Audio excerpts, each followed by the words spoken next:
नमस्ते व्यूअर्स, मैं हूं हरिंदर सिंह और आज के लेक्चर में हम स्टडी करेंगे 3D के बारे में कि मेरी कोई भी ऑब्जेक्ट अगर मैंने 3D में बनानी है तो किस तरीके से बनाऊंगा। अभी जो मेरे को ये विंडो दिखाई दे रही है, ये मेरी अभी विंडो खुली है डिटेलिंग एंड ड्राफ्टिंग की। जब भी मैंने 3D के अंदर कोई काम करना है तो यहाँ से नीचे मैं वर्क स्पेस के अंदर जाकर अपनी विंडो को स्विच करूँगा। यहाँ से ये मेरा 3D मॉडलिंग दिखाई दे रहा है। 3D मॉडलिंग के ऊपर क्लिक करूंगा तो ये मेरी जो विंडो खुलेगी अब वो अब ऑटोकैड 3D की विंडो ओपन हो जाएगी। तो सबसे पहले 3D की जो कमांड है वो है एक्सट्रूड। आज हम बात करेंगे एक्सट्रूड के बारे में। एक्सट्रूड चीज़ क्या है? सपोज करो कि मैं यहाँ पर एक रेक्टेंगल बना लेता हूँ। मैं यहाँ से ड्रा टूल बार में से भी इसको सिलेक्ट कर सकता हूँ और अदरवाइज शॉर्ट की यूज़ करके भी कर सकता हूँ। REC enter. रेक्टेंगल प्रेस किया मैंने, यहाँ पे मैं रेक्टेंगल ड्रा करता हूँ। अब इस 2D ऑब्जेक्ट को मैंने 3D में कन्वर्ट करना है तो किस तरीके से करूँगा? शिफ्ट बटन दबाकर माउस का मिडल बटन में दबाऊंगा और उसको रोटेट करूँगा। ये जो कमांड है मेरी रोटेट करने की कमांड है। सबसे पहली कमांड है एक्सट्रूड। एक्सट्रूड का शॉर्टकट की है EXT एंटर। EXT enter. यहाँ से सबसे पहले मैंने 2D ज्योमेट्री को सिलेक्ट करना है। उसके बाद मोड पे जाना है। मोड के अंदर आपको दो चीज़ें दिखाई देंगी, एक सॉलिड और दूसरी है सरफेस। सबसे पहले हम सॉलिड के बारे में डिस्कस करेंगे, उसके बाद फिर सरफेस के बारे में। सॉलिड, सपोज करो मैं सॉलिड सेलेक्ट कर लेता हूँ तो सबसे पहले क्या है कि डायरेक्शन, फिर पाथ, फिर टेपर एंगल और एक्सप्रेशन। डायरेक्शन के ऊपर मैं क्लिक करता हूं तो मुझे यहां से फर्स्ट डायरेक्शन देनी पड़ेगी कि मैंने कौन सी डायरेक्शन में इसको एक्सट्रूड करवाना है, 3D में मूव करवाना है। सबसे पहले मैंने फर्स्ट पॉइंट यहां पर स्पेसिफाई कर दिया। सेकंड पॉइंट मैं स्पेसिफाई कर देता हूं यहां पर।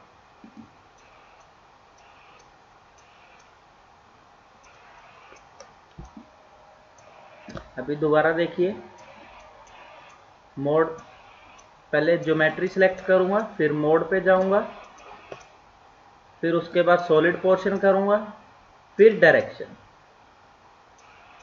जो सबसे पहले की डायरेक्शन है उसको सिलेक्ट करूंगा और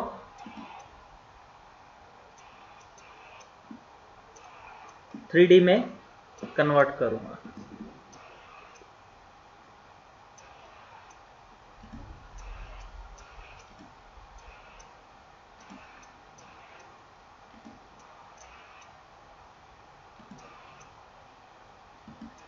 इस तरीके से तो ये मेरा 3D के अंदर कन्वर्ट हो गया। लेकिन जो आपको अभी वायर फ्रेम के अंदर दिखाई दे रहा है, इसको कंसेप्चुअल डिजाइन में देखने के लिए यहां से क्लिक करूंगा और कंसेप्चुअल के ऊपर जाऊंगा तो ये अब मेरा एक्चुअल में जो है सॉलिड पार्ट दिखाई देगा। अब नेक्स्ट एक चीज और बना देते हैं। यहां पर मैं सर्कल ले लेता हूं, फिर दोबारा से शॉर्टकट की के साथ EXT एंटर। EXT एंटर करूंगा तो मेरी एक्सट्रूड कमांड एक्टिवेट हो जाएगी। ये मेरी शॉर्टकट कमांड है एक्सट्रूड की। मोड, सॉलिड, उसके बाद है मेरा टेपर एंगल।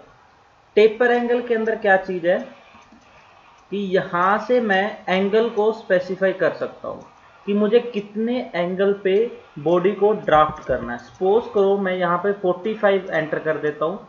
45 एंटर करने के बाद क्या होगा कि जो मेरा ये बॉडी है 45 एंगल तक ये ड्राफ्ट हो सकती है, जहां पर मर्जी मैं इसको यूज कर सकता हूँ। ये देखिए आपको दिखाई दे रहा होगा 45।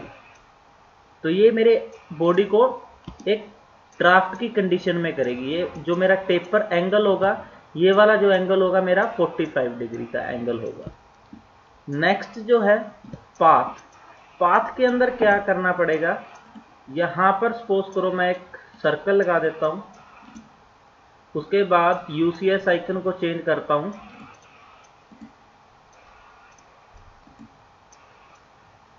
यहां पर मैं स्पेसिफाई करता हूं इसे, एक बॉडी को पाथ दे देता हूं। यहां से सेंटर पॉइंट से टेपर एक मैंने पाथ दे दिया इस तरीके से, ये मेरा पाथ हो जाएगा। इसको मैं रोटेट करके देखूंगा तो ये मेरा y डायरेक्शन के अंदर पाथ है। तो पाथ किस तरीके से दूंगा, ext एंटर, मोड को क्लिक करने से पहले मैं ज्योमेट्री को ऐड करूंगा। ज्योमेट्री किस तरीके से, पहले ज्योमेट्री सेलेक्ट करूंगा, फिर मोड सेलेक्ट करूंगा, सॉलिड मोड। मोड के अंदर मैं पाथ गिवन करूंगा, यहां पे पाथ पे क्लिक करूंगा और उसके बाद पाथ बॉडी के ऊपर मैं क्लिक करूंगा तो जो मेरी सर्कल था जो मेरा, वो उस पाथ के अलोंग एक्सट्रूड हो जाएगा। ये देखिए, तो जिस डायरेक्शन में मेरा पाथ था उसी डायरेक्शन में मेरा जो सर्कल है वो एक्सट्रूड हो गया। नेक्स्ट है एक्सप्रेशन। एक्सप्रेशन के अंदर क्या चीज है, जैसे कि मैंने यहां पर सर्कल बनाया, उसको पर्टिकुलर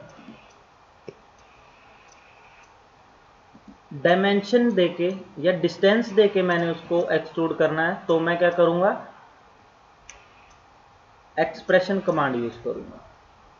सबसे पहले ज्योमेट्री सेलेक्ट करनी है, उसके बाद मोड पे जाना है, सॉलिड मोड जो भी आप चाहते हो, और एक्सप्रेशन के अंदर क्या चीज है कि मुझे कितना एक्सट्रूड करवाना है बॉडी को। सपोज करो मैं 100 mm इसको एक्सट्रूड करवाना चाहता हूं, तो 100 के ऊपर क्लिक करना है, तो ये मेरी जो बॉडी एक्सट्रूड करेगी तो ये 100 mm पे करेगी। ये तो थी मेरी एक्सट्रूड के अंदर सॉलिड कमांड। अब चलते हैं सरफेस की ओर। सपोज करो मैं रेक्टेंगल ड्रा कर लेता हूं, ये हूबहू बिल्कुल सॉलिड की तरह ही काम करती है, लेकिन डिफरेंस क्या है कि जब भी मैं ऑब्जेक्ट को सिलेक्ट करूंगा, मोड पे क्लिक करूंगा, सरफेसेस के ऊपर क्लिक करूंगा, सरफेस, तो ये एक सरफेस को क्रिएट करेगी। इसके अंदर हमें गिवन है direction, path, taper angle, expression. ये बिल्कुल सेम उसी तरीके से काम करेंगे जिस तरीके से मैंने इसको सॉलिड के अंदर बताया है। लेकिन डिफरेंस कहां पर आ जाता है कि जब भी इस बॉडी को एक्सट्रूड करेगा, वो एक सरफेस को क्रिएट करेगा, बॉडी को अंदर से खाली रखेगा, सिर्फ एक सरफेस को ही एक्सट्रूड करेगा, जस्ट ओनली लाइंस को। तो ये तो थी व्यूअर्स मेरी एक्सट्रूड कमांड। एक्सट्रूड कमांड के अंदर सॉलिड और surface. Thank you viewers, thanks a lot and keep watching.